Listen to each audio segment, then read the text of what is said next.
সম্মানিত উলামায়ে কেরাম, মুরব্বিয়ানে আযম, প্রিয় যুবক ভাইরা,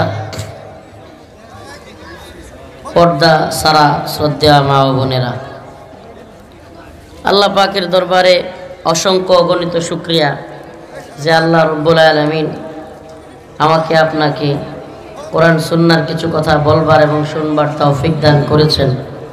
সেজন্য অন্তরের অন্তঃস্থল থেকে কালিমাতুশ শুকর আদায় করে স্বতঃস্ফূর্ত আওয়াজ করে বলি আলহামদুলিল্লাহ।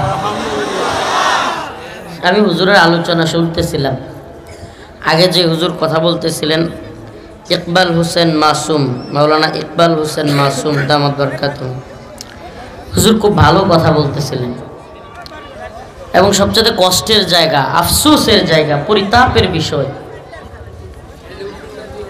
আমরা এখনো পর্যন্ত দিন কি, দিনের চাওয়াটা কি, এটাই বুঝাইতে পারলাম না জাতিকে। আমরা হয় বুঝাইতে পারি নাই, নাহলে আমাদের নমনীয়তার কারণে এই অবস্থা। এটা কোরআনের মাহফিল, এখানে আল্লাহর বিধানের আলোচনা হবে, অথচ আল্লাহর বিধানই লঙ্ঘিত হচ্ছে। মাদ্রাসার মাহফিল এখন একটা মেলায় পরিণত হয়েছে। ঠিক করার দরকার নেই। মেলা একেবারে পুরা মেলা, মেয়েরা ঘুরতেছে, পর্দা নাই, কিছু নাই, ছেলেরাও ঘুরতেছে। আরে ভাই, তাহলে আপনি মাহফিল কেন করেন? আর আপনি মাহফিল কি বুঝেন? দিনই যদি আপনি না বুঝেন, আপনি যদি বুঝেনই না যে কোরআনে আল্লাহ পাক বলছে অকরনা ফি বুয়ুতিকুন ওয়ালা তাবাররাজনা তাবাররুজাল জাহিলিয়াতিল উলা, মেয়েরা ঘরে থাকবে, জাহেলি যুগের মতো মেয়েরা তার চেহারা দেখায় ঘুরবে না। এটাই বুঝি না আমরা। আরে কি আশ্চর্য, কোরআনের মাহফিল হচ্ছে, এটা একটা মেলার মতো আয়োজন। আমি এটা পোস্ট করতে চাইছিলাম ফেসবুকে, সময়ের জন্য পারি নাই। এরকম হইতে থাকলে মাহফিল বন্ধ করে দিতে হবে, মাহফিল করা হারাম হবে। মুফতিয়ানে কেরাম ফতোয়া দিক, যদি মাহফিলে গুনাহের আড্ডাখানা হয় তাহলে এই মাহফিল জায়েজ হবে না। মাহফিল করার কারণে যদি আরো কিছু মানুষ পর্দা বিহীন হয় তাহলে এই মাহফিল জায়েজ হবে নাকি? আশ্চর্য কথা। তা আপনারা আপনাদের বউদেরকে, আপনাদের স্ত্রী, আপনাদের বোন, তাদেরকে বুঝান না কেন যে অন্তত কোরআনের মাহফিল এই ভয়ে হইলেও তো পর্দা করা উচিত। পর্দা তো ফরজ, এমনিতে তো পর্দা করা কি ফরজ। বুঝলাম আপনি ফরজটা বুঝেন না। আল্লাহ পাক যেটা বাধ্য করছে, দরকার নেই, আল্লাহ যেটা বাধ্য করছে এটা আপনি বুঝেন না। কিন্তু এখানে আলেম ওলামারা চলতেছে, হাঁটতেছে, তবু এই মা, এই বোনের আপনি খেয়াল করছেন কিনা? আমি কিন্তু এই যে বয়ানে প্রতিদিন বলার চেষ্টা করি যে পর্দা নিষেধ মা ও বোনেরা, আজকে কিন্তু বলছি পর্দা ছাড়া মা ও বোনেরা। খেয়াল করছেন? হ্যাঁ, কেন বলছি? আরে কি আশ্চর্য অবস্থা। নর্মাল বাজার ঘাট মার্কেটের যে অবস্থা, এই রাস্তাটাই দেখলাম দোকানপাটে সেম অবস্থা।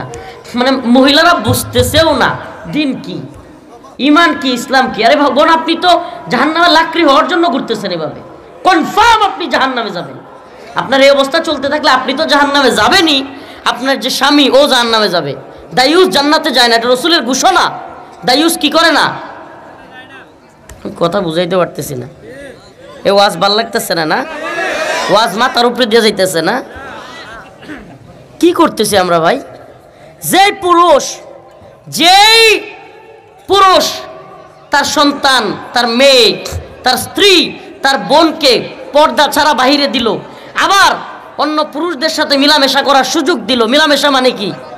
দৈহিক মেলামেশা না, কথা বলার, সাক্ষাৎ করার, বসার, এগুলো সুযোগ করে দিল, পর্দা ছাড়া করে দিল, এবং সে এটাতে বাধাও দেয় না।